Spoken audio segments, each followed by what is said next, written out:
Hello everyone, इस video में हम बात करेंगे एक टाइप के असेक्सुअल रिप्रोडक्शन के बारे में विच इज स्पोर फॉर्मेशन। हमें पता है that reproduction can be of two types, it can be sexual, it can be asexual type. Asexual reproduction में हमें पता है there is an involvement of single parent and in case of sexual there are involve two parent. तो एक single parent के basis पर asexual reproduction different type की हो सकती है। इनमें से वन है स्पोर फॉर्मेशन और बाकी जिनके ऊपर हम डिटेल पढ़ चुके हैं they are like fermentation, fragmentation budding, और हमारे पास और भी डिफरेंट टाइप की बाइनरी फिजन, ये सारी हमारे पास असेक्सुअल रिप्रोडक्शन में आती है। तो हम यहाँ पर बेसिकली बात करेंगे स्पोर फॉर्मेशन की, किन टाइप के ऑर्गेनिजम्स के अंदर ये हमें इस टाइप की रिप्रोडक्शन देखने को मिलती है और क्या क्या इनके अंदर स्ट्रक्चर प्रेजेंट होते हैं। एक फंजाई का एग्जाम्पल लेकर हम इसको टोटली डिटेल में जानेंगे कि क्या स्ट्रक्चर है, कैसे स्पोर्स प्रेजेंट होते हैं, कैसे वो जर्मिनेट करते हैं।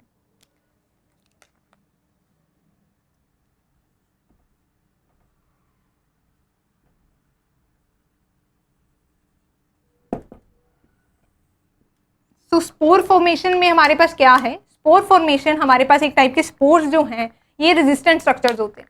ठीक है, रेजिस्टेंट स्ट्रक्चर्स हैं जो थिक वॉल से कवर्ड होते हैं।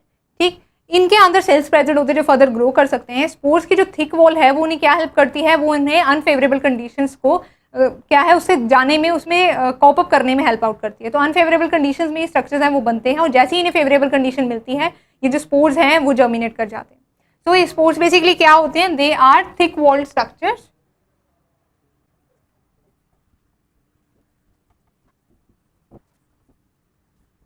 तो ऐसे ही डिफरेंट जो हार्श कंडीशंस हैं, जो अनफेवरेबल कंडीशंस हैं, उन्हें ये स्पोर्स हैं वो सर्वाइव कर जाते हैं और जैसे ही फेवरेबल कंडीशंस मिलेंगी ये जर्मिनेट कर जाते हैं। अब इस टाइप के स्ट्रक्चर्स हमें किन किन प्लांट्स में देखने को मिलते हैं? जो स्पोर फॉर्मेशन और जो असेक्सुअल रिप्रोडक्शन है, हमें इतना पता है कि ये हमें सिंपल टाइप के ऑर्गेनिजम्स में देखने को मिलती है। जो असेक्सुअल रिप्रोडक्शन है वो लेस कॉम्प्लेक्स है, तो ये हमें सिंपल और लेस कॉम्प्लेक्स ऑर्गेनिजम्स में देखने को मिलती है। उनमें हमारे पास एग्जांपल्स क्या आ जाते हैं? Algae, simplest type of plants हमारे पास एल्गी आ जाते हैं। आफ्टर दैट हमारे पास है bacteria, unicellular prokaryotic organisms and fungi. तो अगर हम बात करते हैं मल्टी सेलुलर के बारे में तो वहां पर जो सबसे ज्यादा ऑर्गेनाइज है वो हमारे पास है फंजाई, जो इन तीनों में सबसे ज्यादा ऑर्गेनाइज लगता है। तो इनके अंदर भी क्या है, स्पोर्स के थ्रू रिप्रोडक्शन होती है। अब इन्हीं फंजाई का एक एग्जांपल लेके चलते हैं। हमारे पास बेसिकली दो एग्जांपल्स हम यहाँ पर ले सकते हैं, one is Rhizopus and another one is Mucor. Structure है वो काफी हद तक सेम होता है। फंजाई का पहले हमें स्ट्रक्चर देखना पड़ेगा कि किस टाइप का ऑर्गेनिज्म और किस किस पार्ट्स का बना होता है। तो फंजाई के बारे में अगर हम बात करें तो इसकी हमने एक सेपरेट वीडियो भी देखी है जिसके ऊपर मैंने डिटेल में बताया है कि फंजाई कैसे ऑर्गेनिजम्स हैं, कैसे यूजफुल हैं, कैसे ये हमारे लिए हार्मफुल है और किस टाइप का इनका स्ट्रक्चर होता है। तो उसे यहाँ पर ब्रीफली पढ़ेंगे, डिटेल में नहीं पढ़ेंगे इन दिस वीडियो। तो पढ़ते हैं इसका स्ट्रक्चर। फंजाई का जो स्ट्रक्चर है ये बना होता है थ्रेड लाइक स्ट्रक्चर्स का, जिसे हम बोलते हैं हाइफी। तो हाइफी का बना होता है जो थ्रेड लाइक स्ट्रक्चर्स होते हैं। ये थ्रेड लाइक स्ट्रक्चर्स क्या है, एक नेटवर्क बनाते हैं जिसे हम बोल देते हैं माइसेलियम। तो माइसेलियम है, माइसेलियम के ऊपर क्या है, स्पोरेंजियोफोर बनता है। स्पोरेंजियोफोर के ऊपर स्पोरेंजिया होता है जिनके अंदर स्पोर्स मिलते हैं। तो स्पोर्स के बारे में एक और बात हम लिख सकते हैं, these are present inside sporangium. अब ये समझेंगे हम स्पोर फॉर्मेशन का स्ट्रक्चर, कैसे स्पोरेंजियम स्ट्रक्चर्स हैं, ये एक डायग्राम के थ्रू समझते हैं। हम यहाँ पर डायग्राम ड्रॉ करेंगे राइजोपस का। अब राइजोपस किस टाइप की फंजाई है? अगर आपने नॉर्मली देखा है कि अगर हमारे पास एक मॉइस्ट ब्रेड है, उसको हम अगर थोड़ी देर के लिए बाहर रख देते हैं, ठीक है, ओपन में रख देते हैं, रेफ्रिजरेटर में नहीं रखा है उसे हमने, तो क्या हो जाता है, उसके ऊपर कुछ टाइम के बाद कुछ थ्रेड लाइक स्ट्रक्चर ग्रो करने लग जाता है, एक नेटवर्क ग्रो करने लग जाता है। ठीक है, जो वो नेटवर्क है वो क्या है, वो हाइफे हैं फंजाई के, वो वहां पर ग्रो करते हैं। ठीक है, होता कैसे है कि एयर के अंदर स्पोर्स प्रेजेंट होते हैं, जो ये हमने कहा है रेजिस्टेंट स्ट्रक्चर्स हैं, यहाँ पर ये स्पोर्स प्रेजेंट होते हैं, एयर के अंदर प्रेजेंट होते हैं। फेवरेबल कंडीशन उन्हें नहीं मिली है अभी, अनफेवरेबल एनवायरनमेंट में है। जैसे ही वो मॉइस्ट ब्रेड के ऊपर एयर के थ्रू सेटल होते हैं तो मॉइस्ट ब्रेड के ऊपर वो जर्मिनेट करने लग जाते हैं, क्योंकि वहां पर वो अपनी सेप्रोफिटिक न्यूट्रिशन ले सकते हैं। तो उसी का एक एग्जांपल हमारे पास क्या है, वो फंजाई जो होती है वो होती है राइजोपस। तो उसे यहाँ पर ड्रॉ करके देखते हैं इसका स्ट्रक्चर कैसे है, कैसे स्पोर रिलीज होते हैं और कैसे ये ग्रो करते हैं। तो इसका स्ट्रक्चर ड्रॉ करते हैं अगर,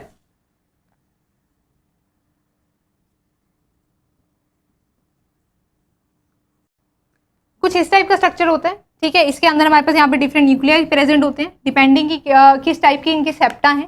राइजोपस जो हमारे पास फंजाई है, यहाँ पे हमने मेनली देखना क्या है, हमने देखना है इनके बारे में, इनको हमने क्या बोला है, ये ग्लोबुलस जो स्ट्रक्चर यहाँ पर है इन्हें हमने स्पोरेंजियम बोला है, जिनके अंदर स्पोर्स प्रेजेंट होते हैं।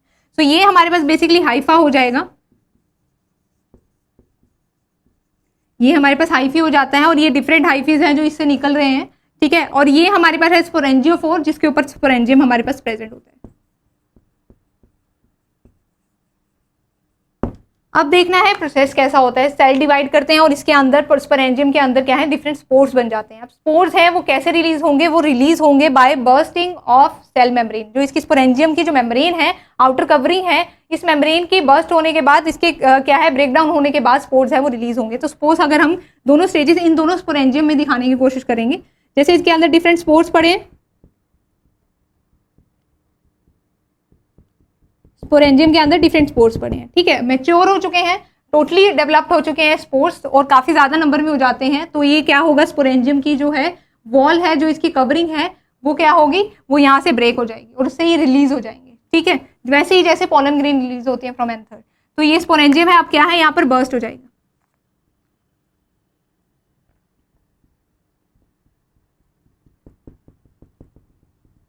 तो ऐसे क्या होगा, डिफरेंट जो स्पोर्स हैं वो बाहर आ जाएंगे। अब ये स्पोर्स हैं वो क्या है, एयर के अंदर चले जाएंगे, जहां मर्जी किसी भी एनवायरनमेंट में, सॉइल में गिर सकते हैं, एयर में जा सकते हैं, किसी फूड पार्टिकल के ऊपर जा सकते हैं।